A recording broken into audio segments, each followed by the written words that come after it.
Le président du Faso est rentré en fin de matinée de New York où il a pris part à la 5e rencontre de haut niveau sur la fin du sida dans le monde d'ici à 2030.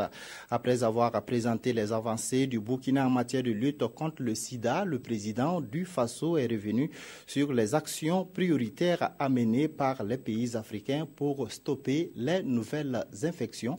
Le point avec nos envoyés spéciaux Souleymane Sanou et Fousseni Kindo. Roch-Marc Christian Kaboré à la tribune de l'ONU. Le président du Faso est allé porter le message du Burkina en matière de lutte contre le sida. À la rencontre de haut niveau sur la fin du sida dans le monde d'ici à 2030, le pays est sur la bonne voie. Le taux de prévalence est passé de 1,2% en 2011 à 0,9% en fin 2014. Dans le domaine de la prévention, des efforts ont été faits pour une couverture des besoins de l'ensemble des groupes spécifiques vulnérables et à haut risque d'infection au VIH. Mais pour renouveler la stratégie mondiale de lutte contre le VIH afin de parvenir à éradiquer la pandémie d'ici à 2030, à New York, les pays du monde se sont à nouveau engagés dans une déclaration solennelle. Et pour que cette déclaration ne soit pas un vœu pieux, les pays ont indexé des actions prioritaires. Malgré les efforts significatifs que nous avons connus, il peut y avoir encore des rebonds de la maladie.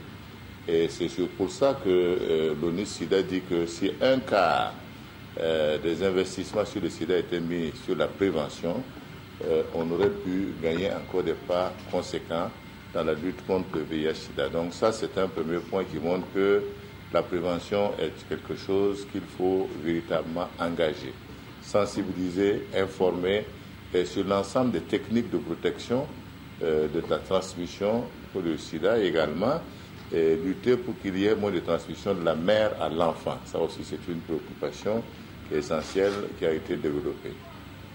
Tout cela ne sera possible que si les dirigeants de la planète disposent d'une fenêtre d'opportunité pour briser la propagation du virus. Le monde a besoin de moins d'une dizaine de milliards de dollars pour stopper la maladie d'ici à 2030. Le combat contre le sida est non seulement un combat global, mais également sa solidarité doit être internationale. Et c'est pourquoi un appel a été lancé, en tout cas à tous les pays nantis, de bien vouloir faire en sorte que le Fonds mondial de lutte contre le sida puisse être doté.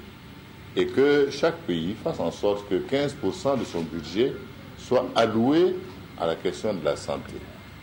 Le Burkina pourra tirer profit de toutes ces opportunités si le cadre national de lutte contre le sida, qu'est le SPCNLS, est mis à contribution pour capitaliser et engager des actions prioritaires, dira le président du Faso.